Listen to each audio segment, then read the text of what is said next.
햄토가족 여러분 안녕하십니까. 햄토지기 김덕겸 목사입니다. 오늘은 요한복음 1장 43절부터 51절까지고요.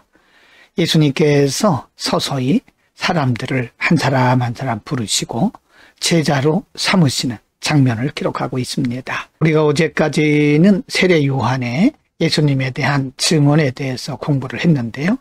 이제 예수님께서 직접 한 사람 한 사람 부르시고 구원하실 뿐만 아니라 이제 예수님의 복음의 역사를 위해서, 사역을 위해서 제자로 부르시는 장면을 기록을 하고 있습니다.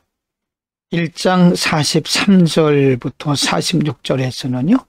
이제 드디어 예수님께서 한 사람 한 사람 제자로 부르시는 장면을 기록하고 있는데 갈릴리 지역에서 사람들을 부르시는 장면입니다. 43절, 이튿날 예수께서 갈릴리로 나가려 하시다가 빌립을 만나 이르시되 나를 따르라 하시니 44절, 빌립은 안드레와 베드로와 한 동네 베세다 사람이라. 45절입니다. 빌립이 나다나엘을 찾아 이르되 모세가 율법에 기록하였고 여러 선지자가 기록한 그 일을 우리가 만났으니 요셉의 아들 나사렛 예수니라. 46절, 나다나엘이 이르되 나사렛에서 무슨 선한 것이 날 수 있느냐. 빌립이 이르되 와서 보라 하니라. 예수님을 만난 빌립은 나다나엘을 찾아가서 나다나엘에게 예수님을 증언합니다. 그가 말하기를 율법에 기록하였고 여러 선지자가 기록한 그 일을 우리가 만났으니 요셉의 아들 나사렛 예수니라. 그러나 나다나엘은 빌립의 전도에 대해서 이렇게 반응을 합니다. 나사렛에서 무슨 선한 것이 날 수 있느냐. 나다나엘은 빌립의 전도를 받고 나사렛이라고 하는 시골 동네에서는 메시아가 나올 수 없다는 선입견을 가지고 있었던 거죠. 그래서 빌립이 그에게 말하기를 와서 보라. 와서 보라라고 나다나엘에게 다시 한번 강조하고 권면하고 또 증언하고 있는 것을 볼 수 있습니다. 1장 47절부터 49절에서는요. 예수님께서 자신에게 오는 나다나엘을 보시고 그를 기뻐하시면서 그에 대해서 말씀하는 장면입니다. 47절, 예수께서 나다나엘이 자기에게 오는 것을 보시고 그를 가리켜 이르시되 보라, 이는 참으로 이스라엘 사람이라 그 속에 간사한 것이 없도다. 48절, 나다나엘이 이르되 어떻게 나를 아시나이까. 예수께서 대답하여 이르시되 빌립이 너를 부르기 전에 내가 무화과 나무 아래에 있을 때에 보았노라. 49절, 나다나엘이 대답하되 라비여, 당신은 하나님의 아들이시오 당신은 이스라엘의 임금이로소이다. 빌립의 전도를 받았던 나다나엘은 과연 나사렛 같은 시골 동네에서 무슨 선한 것이 날 수 있냐고 반박을 했지만 예수님을 만나고 나서 나다나엘은 참으로 그분이 메시아라는 사실을 인정하게 됩니다. 1장 50절 51절에서는 예수님께서 아주 의아해하는 나다나엘에게 한 번 더 말씀하시고 확신을 주시는 장면을 기록합니다. 50절, 예수께서 대답하여 이르시되 내가 너를 무화과나무 아래에서 보았다 함으로 믿느냐. 이보다 더 큰 일을 보리라. 51절, 또 이르시되 진실로 진실로 너희에게 이르노니 하늘이 열리고 하나님의 사자들이 인자 위에 오르락 내리락 하는 것을 보리라 하시니라.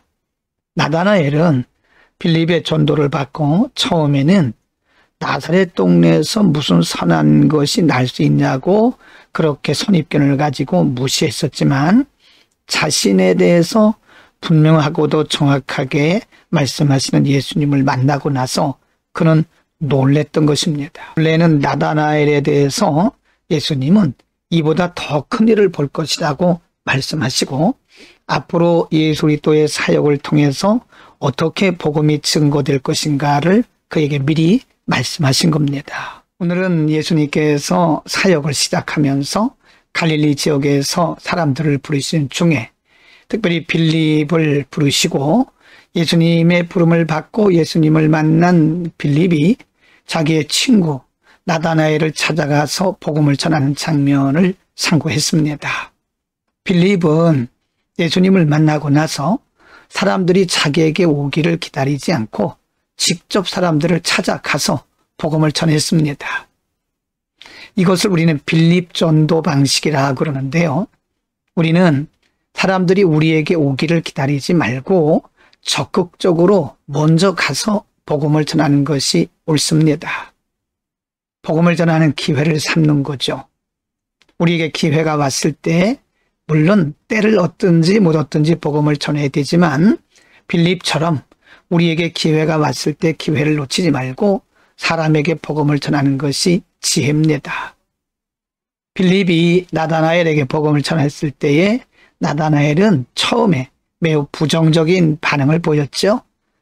나사렛에서 무슨 선한 것이 나겠느냐고 부정적인 반응을 보였지만 그러나 그도 예수 그리스도를 만나고 나서는 변했습니다.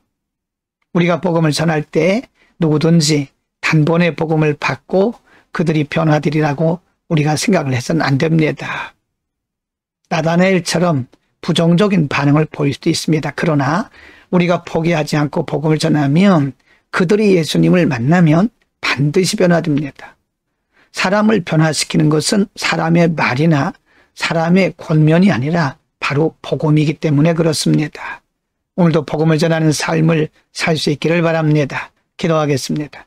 거룩하신 아버지, 예수님께서 사역을 시작하시면서 빌립을 부르셨고 예수님을 만난 빌립은 그의 친구 나다나엘을 찾아가서 복음을 전하고 나다나엘이 그 복음을 받고 나서 변화된 모습을 통해서 복음 전도의 필요성을 우리가 오늘 공부했습니다. 사람들이 내게 오기를 기다리지 말고 빌립처럼 찾아가서 적극적으로 복음 전할 수 있는 믿음의 용기를 더하옵소서. 행여나 우리가 복음 전할 때 나다나엘처럼 부정적인 반응을 보일지라도 복음 전하는 일을 포기하지 말게 하시고 누구든지 복음을 만나면 예수 그리스도를 만나면 반드시 변화될 것을 소망하면서 오늘도 우리가 복음 전하는 하루 되게 하여 주옵소서. 예수 그리스도 이름으로 기도드립니다. 아멘.